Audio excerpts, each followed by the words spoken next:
겪은 적이 있으신가요? 편두통은 우리나라의 약 10%가 앓고 있는 병입니다.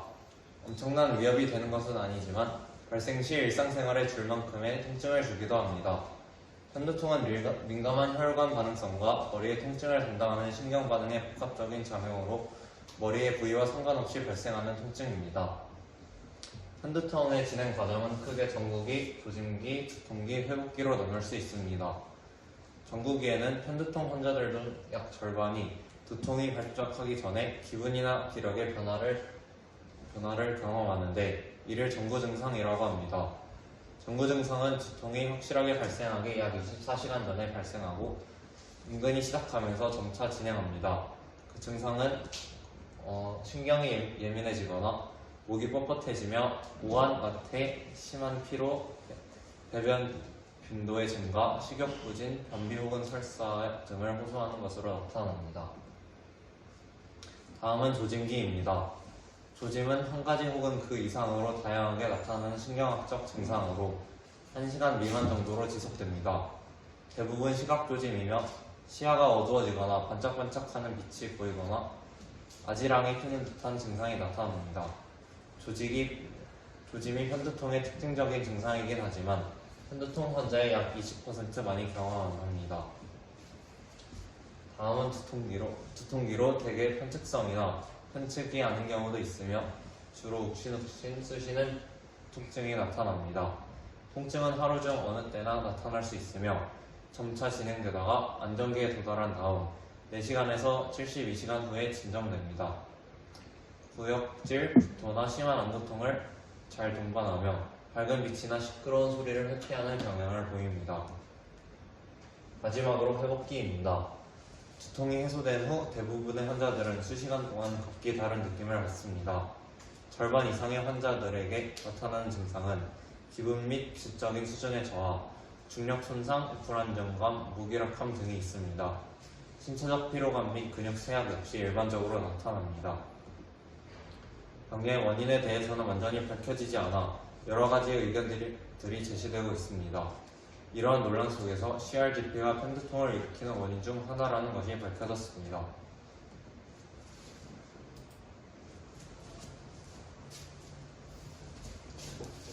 편두통 유전자 관련 펩티드로도 알려진 CGRP에 대해 말씀드리도록 하겠습니다. CGRP는 칼시토닌 군에 속하는 신경 펩티드의 일종인데요. 여기에 속하는 다른 신경 펩티드로는 칼시토닌, 아밀린, 그리고 아드레노메들린 등이 있습니다. CGRP는 치밀세포에 저장된 뒤 축성 말동으로 이동하여 칼슘 의존 세포의 배출을 거쳐 지단백질 수용체, 즉 GPCR과 결합하게 됩니다. CGRP는 두 가지 종류로 나뉘는데요. 알파 CGRP와 베타 CGRP로 나눌 수 있습니다. 우리가 관심을 가지고 있는 편두통의 원인으로 분석되는 CGRP는 바로 알파 CGRP고 그렇기 때문에 알파 CGRP에 대해 훨씬 더 많은 연구가 진전된 상태입니다. 알파 CGRP는 감각신경세포가 11번 염색체에 칼시토닌 유전자를 전사하는 과정에서 생성됩니다. 반면 베타 CGRP는 알파 CGRP와 다르게 그런 시사점이 없기 때문에 비교적 연구에 진전된 상태가 적은 편이고 관심도 많이 받지 못하고 있습니다. 베타 CGRP는 장관신경계에서 발견된다고 합니다. 이제 CGRP가 작용을 하는 CGRP 수용체에 대해 말씀드리도록 하겠습니다. CGRP 수용체는 칼시토닌 이성 수용체, 그리고 수용체 활성 조절 단백질, 그리고 수용체 성분 단백질로 이루어져 있습니다. 그러면 CGRP 수용체에 부착됐을 때 어떤 경로를 통해서 통증이 발현될 수 있을까요? 먼저 CGRP가 CGRP 수용체에 도달하게 되면 고리형 AMP라는 것이 생성되게 됩니다. 이것을 통해서 단백질 키나이제 A가 활성화하게 되고 이것이 바로 CGRP 수용체의 활성화로 이루어지는 것입니다. 그런데 이 활성화 과정이 어느 부분에서 이루어지냐에 따라 다른 기작을 나타내게 되는데요. 만약 혈관에서 이루어질 경우 산화질소 합성 효소를 활성화함으로써 혈관이 확정되는 상황이 발생되게 됩니다. 그런데 이것이 만약에 뇌막에서 발생을 한다면 마찬가지로 혈관이 확장되긴 하지만 이것으로 인해서 신경염증이 발생할 수도 있고 또한 이것이 우리가 관심을 가지는 편두통의 주요 원인으로 분석되기도 합니다.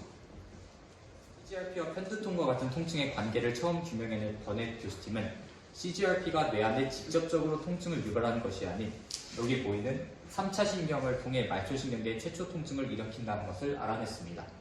이 과정에서 연구팀의 관심은 자연스럽게 말초신경계에 많이 분포하는 슈간세포로 쏠리게 되었고 CGRP와 펜두통의 관계를 알아보기 위해 실험을 설계했습니다.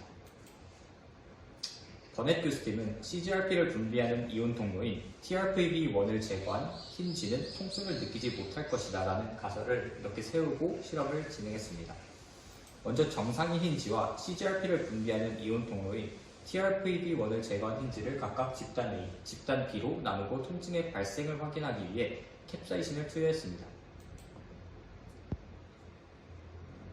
이렇게 캡사이신을 투여했고요. 논문에서 찾지는 못했지만 왜 하필 캡사이신을 이용했을까? 왜 하필 캡사이신을 이 실험에 이용했을까? 라는 궁금증이 생겼습니다. 그래서 서로 여러 이야기를 나눠본 끝에 평소에 진짜 매운 걸 먹었을 때 이렇게 두통이 생기는 경험에서 답을 유추해볼 수 있었습니다. 실제로 더 조사를 해보니까 극도로 매운 음식을 섭취하게 되면 순간적으로 뇌의 동맥이 수축하여 극심한 두통을 일으키는 RCVS, 즉 가역성 대뇌혈관 증후군이라는 신경질환이 있었습니다. 그래서 저희는 연구팀이 이러한 증상에서 영감을 얻어 펜두통과 유사한 통증을 유발하기 위한 방법으로 생쥐에게 캡사이신을 투여할 것이라는 판단을 내리게 되었습니다. 다음에 가역성 대뇌혈관 증후군 환자의 뇌 CT 사진을 보면 여기 왼쪽이 환자의 CT 사진인데 여기 이렇게 보이면 정상인 사람에 의해 뇌혈관이 수축했다는 것을 확인할 수 있을 것입니다.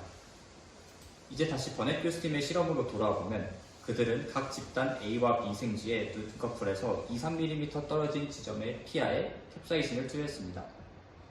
집단 A의 정상쥐는 TRPV1이 제대로 기능하기 때문에 원래대로 CGRP가 분비되었고 그에 따라 이후 과정이 원활하게 이루어지면서 통증이 유발되었지만 주변세포의 CGRP 수용체가 제 기능을 못하게 조작하기 위해 TRPV1을 제거하게 된다면 집단 B의 생쥐 모델에 실험을 한 결과 이후 과정이 모두 차례대로 억제되기 때문에 통증을 일으키지 못한 결과를 얻을 수 있었습니다. 엔도솜은 세포 내 섭취를 통해서 세포질에 형성되는 탱층막으로 둘러싸인 초낭을 말하지만 좀 더 넓은 의미에서는 이렇게 들어온 초낭이 오염질막과 골지체 사이를 이동하며 융합하고 분리되는 막으로 쌓인 양을 총칭해서 엔도솜이라고 합니다. 이제 여기 보이는 엔도솜이 있는데요. 슈방세포 내의 수용체에 CGRP가 결합하면 수용체가 엔도솜 안으로 이동해 장기 통증 신호를 방출했습니다. 이 신호는 통증 매개 물질인 상화질소가 여기 상화질소가 있는데요.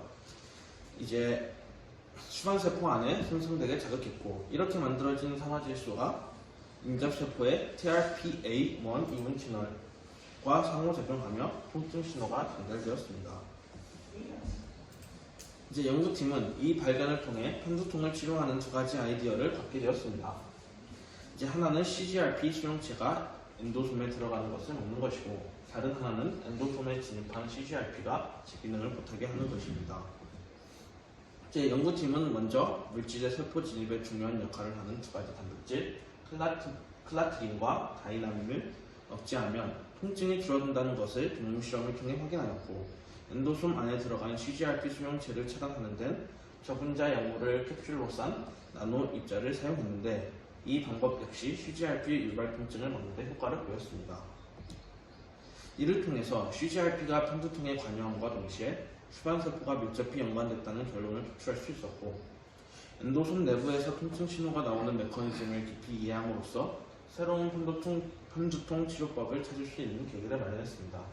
지금까지 수반세포와 CGRP가 일으키는 통증 신호 공부에 대해 발표했습니다.